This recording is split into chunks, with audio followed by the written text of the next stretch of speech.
pro is Marcus Thilen, and con is Nathan Yerby.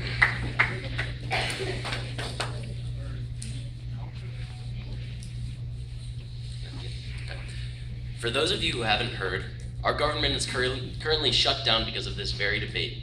The Democrats refuse to make budget cuts despite urgings from Republicans and US citizens alike. Though our government is shut down, those employed by the government continue to be paid. This is not helping our debt problem, and it will not induce a compromise from the Democrats. Public parks have been closed and military funerals postponed, all because our congressmen will not pass a budget in our current state of need. Something any economist would pass in a heartbeat. Experts say that failing to raise the debt ceiling or eliminate debt by October 17, 2013 would have catastrophic results on the American economy, perhaps even throw it back into a recession. The dollar would crash, just as the Deutschmark did. So what is the debt ceiling? It is the total amount of money that the US government can borrow by selling treasury bonds to pay its obligations, including payments to its citizens. That limit is currently 16.7 trillion, although it was exceeded in May and the current debt is just about 17 trillion. The government currently spends about $60 billion a day, meaning that since the beginning of this debate, our debt has increased more than $300,000. My opposition will tell you that we need to raise the debt ceiling so that the government can continue to borrow money, but there is a better alternative. What we need to do is eliminate debt. My opposition will also tell you that eliminating debt will decrease government payouts, taxes may increase, and those working for the government will probably experience a significant salary cut. However, raising the debt ceiling will only prolong this problem and make it worse in the long run. What happens when we reach the next debt ceiling? The negative effects will increase exponentially. If our government has been so irresponsible so far with our money, what will stop them from continuing to do so after we raise the debt ceiling? Absolutely nothing. Eventually, we will hit the fabled fiscal cliff. It happened to Spain and Greece, it can happen to us. Our strength is that in Greece, hardly anyone could tell you what a fiscal cliff is, and they probably don't even care.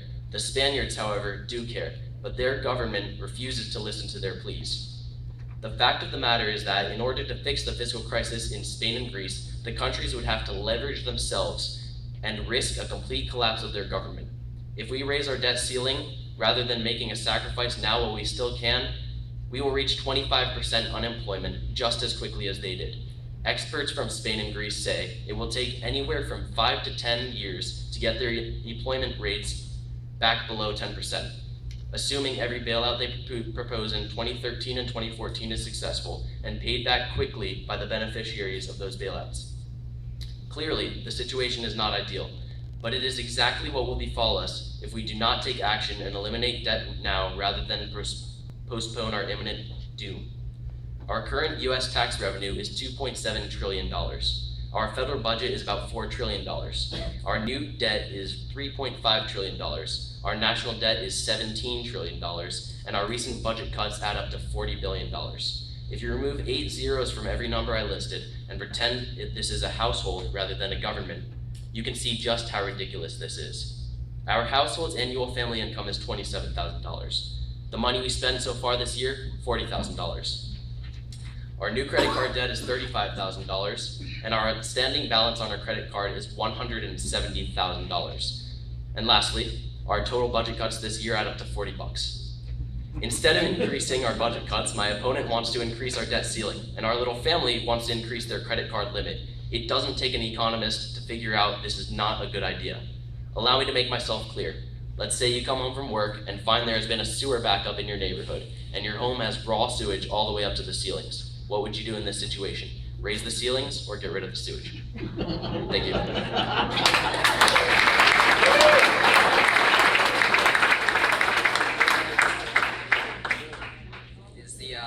Is the speaker aware that hitting the debt ceiling would destroy our nation's credit? We've already hit the debt ceiling about, I think, 5 months ago. We're 0.3 trillion over.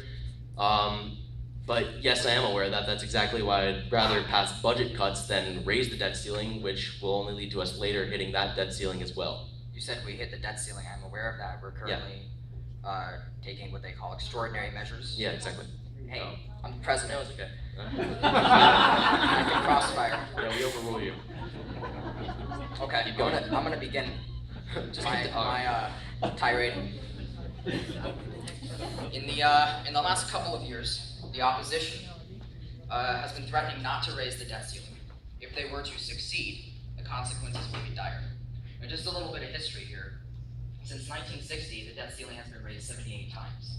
Raising the debt ceiling is so common and so uncontroversial and so obviously the correct thing to do that it was, until very recently, considered to be a complete formality. Only in recent years have the Republicans turned it into a national problem, as if we didn't have enough already. Now, if the government did not raise the debt ceiling, catastrophe would ensue. We would have to default on our obligations. We would no longer be able to borrow to fund our government's operations. The Treasury borrows about a fifth of its money. Cutting off a fifth of the government's funds would be very unwise. Our credit would be destroyed, the US dollar would lose value, interest rates would soar since investing in the United States would now be considered financially risky. And since interest rates on Treasury bonds serve as a benchmark for interest rates on other private loans such as mortgages, these interest rates would climb as well, hurting not just the government, but also the private citizen. Consumers and businesses would suffer financially, causing stock markets, just as in the United States and all over the world, to drastically plunge. And when stock prices fall, businesses will lose even more money. This hurts the economy, its consumers, and along with the multitudes of employees who will invariably lose their jobs.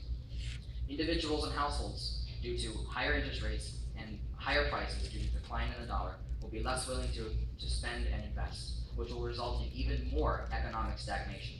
So in addition to all these devastating effects, if the government runs low on borrowing capacity and can no longer pay its bills, important spending will have to be cut.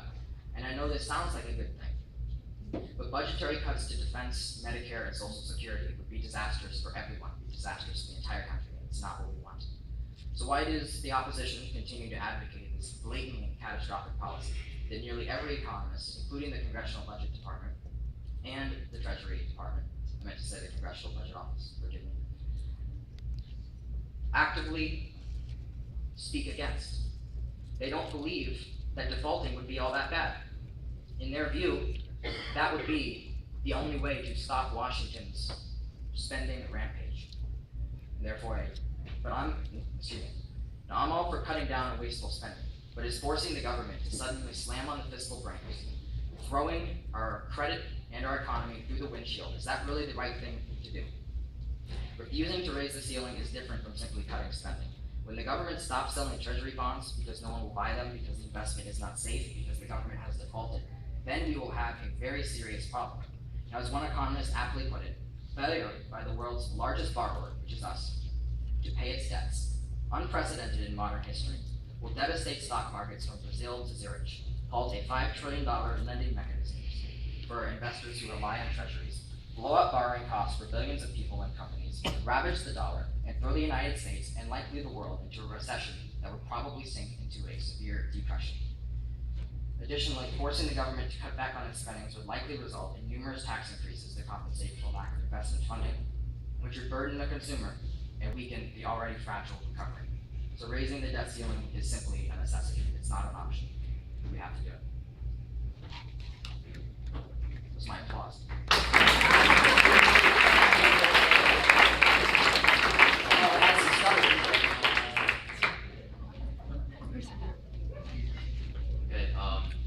I have a point of clarification and a two-part question. You're asking for a lot. Would you submit to that?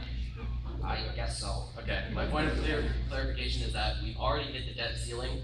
However, reaching the cutoff date of October 17th without action would cause dire consequences. That's why I want to pass budget cuts, and that's why he wants to raise the debt ceiling. Hitting the debt ceiling is not the issue. Reaching October 17th without doing anything is. Do you know what happens on October 17th? Yes, we would officially default. Yes. We've hit the debt ceiling and we are currently. That was a point of clarification, not a question. Measures. I don't need an answer. And now my two-part question. If we were to raise the debt ceiling, what will we do when we hit it again? Would you raise it again? Yes. Obviously, that's the correct thing. Okay. And what happens when China decides that they want their money back? The world explodes.